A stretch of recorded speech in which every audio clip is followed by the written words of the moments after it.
السلام علیکم ورحمۃ اللہ وبرکاتہ۔ آج 10 محرم الحرام کا دن ہے۔ یہ وہ دن ہے جو ہمیں کربلا کی عظیم قربانی کی یاد دلاتا ہے۔ حضرت امام حسین رضی اللہ عنہ، ان کے اہل بیت اور وفادار ساتھیوں نے حق اور انصاف کے لیے اپنی جانوں کا نذرانہ پیش کیا۔ اللہ تعالیٰ تمام شہدائے کربلا پر اپنی رحمت نازل فرمائے، آمین۔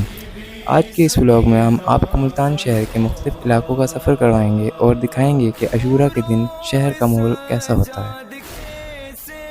تو چلیے سفر کا آغاز شروع کرتے ہیں۔ ہم بوسن روڈ سے نکلے۔ راستے میں کئی مقامات پر دیگیں پک رہی تھیں اور لوگ اللہ کی رضا کے لیے نیاز تیار کر رہے تھے۔ جگہ جگہ سبیلوں کے ٹینٹس لگے ہوئے تھے جہاں لوگ پیاسے مسافروں اور عزاداروں کو ٹھنڈا پانی اور شربت پلا رہے تھے۔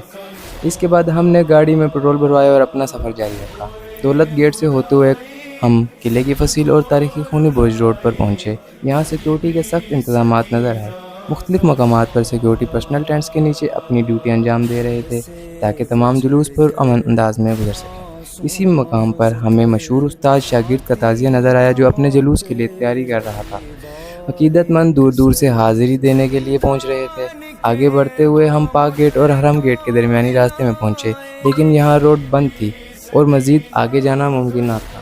سیکیورٹی ٹیم پوری طرح موجود تھی اور ٹریفک کو منظم طریقے سے کنٹرول کیا جا رہا تھا۔ گرمی کی شدت کافی زیادہ تھی، اس لیے ہم نے یہیں رک کر جوس پیا اور سفر دوبارہ شروع کیا۔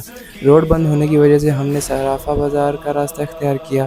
یہاں بھی ایک اور تعزیہ اپنے جلوس کے لیے تیار نظر آ رہا تھا اور عزاداروں کی تعداد لگاتار بڑھ رہی تھی۔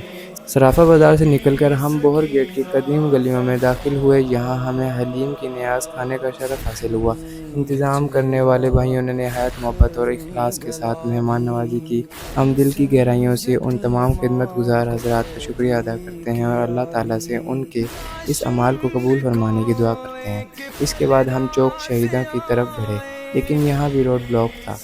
پھر ہم شاہدی لال پل سے ہوتے ہوئے چاہ مورت والا پہنچے جہاں ایک اور تعزیہ دیکھنے کا موقع ملا۔ ہر طرف غم حسین اور عقیدت کا ماحول تھا۔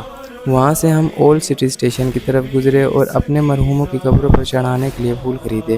اس کے بعد ہم حافظ اسماعیل بی بی پاک دامن کے قریب پہنچے جہاں دو تعزیہ جلوس کے لیے تیار کھڑے تھے۔ یہاں کچھ بچوں نے پیار سے ہمیں سلام کیا اور کیمرہ کی طرف ہاتھ ہلا کر مسکرائے۔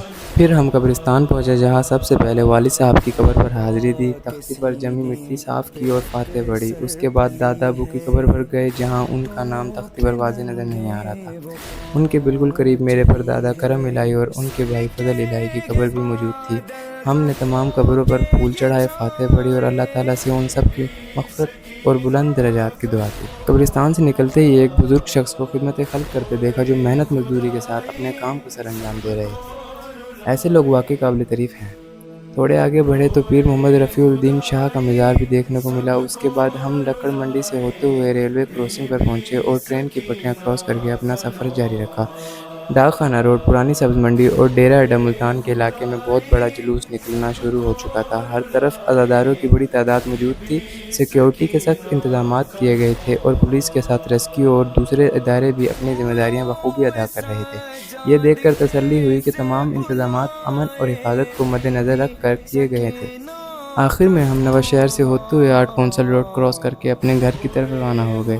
آج کا یہ سفر صرف ملتان کی سڑکوں کا سفر نہیں تھا بلکہ کربلا کی اس عظیم قربانی کو یاد کرنے کا ایک ذریعہ تھا جو قیامت تک انسانیت کو صبر، استقامت اور حق پر قائم رہنے کا درس دیتی رہے گی۔ اللہ تعالیٰ ہمیں حضرت امام حسین رضی اللہ عنہ کی تعلیمات پر عمل کرنے کی توفیق عطا فرمائے اور ہمارے تمام مرحوموں کی مغفرت فرمائے، آمین۔ اگر آپ کو ہمارا یہ ولاگ پسند آئے تو ویڈیو کو لائک کریں، اپنی رائے کمنٹ میں ضرور دیں اور چینل کو سبسکرائب کر کے بیل آئیکن دبا دیں۔ اللہ حافظ۔